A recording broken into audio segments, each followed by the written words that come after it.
This is the MH-65 Dauphin, and for thousands of people each year, spotting one of these Coast Guard choppers can mean the difference between life and death. You guys are always ready. Absolutely. 24 hours every day of the year. The U.S. Coast Guard giving us an inside look at how those helicopter rescues go down. We met the flight crew at the Wall Street heliport, flying to meet us from their station in Atlantic City.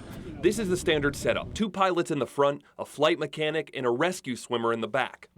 Simply put, it's their job to go, whenever and wherever they're needed, to search and to rescue. Do we usually know what we get ourselves into? No, not really.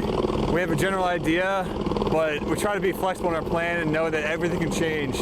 So when the original distress call comes in, this team has only 30 minutes to learn everything they can about the situation and get airborne. We also launch on flares, or if anybody comes over the radio and says Mayday, Mayday, Mayday, and that's all they say and we don't get any more information, but they got a ping and since it's on this bearing, then we'll go fly on those too, and we're searching for anything in distress. While the flight crew gets ready for the demonstration, we meet up with a 45-foot Coast Guard response boat in the North Cove Marina.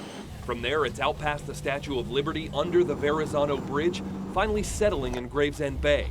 1614, we're going to come alongside. There we meet up with another Coast Guard boat as the rescue demonstration gets underway.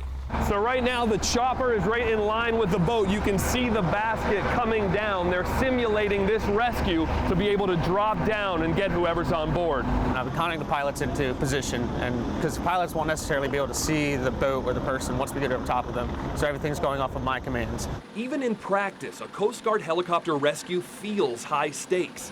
The helicopter and boat getting synced up, chopper blades churning up the water, and of course making that connection.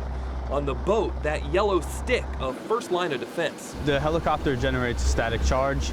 That's why we use our grounding stick to go ahead and discharge that throughout the stick instead of us. To say these guys are elite doesn't quite capture it.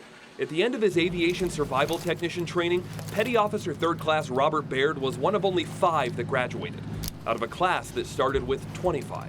There's definitely like an adrenaline rush when you're going down, but the entire flight over, I'm mostly just running the scenario through my head and just trying to figure out exactly what this person has going on, the type of vessel that we're going to be hoisting to, because usually the information that we get and what we see on scene can be very different. He drops into the water, releases the hook, and swims over to our victim.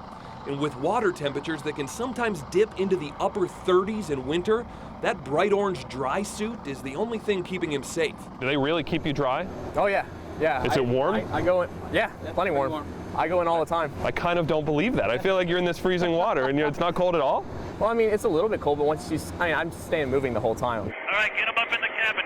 And every situation is different and, as you can imagine, dangerous.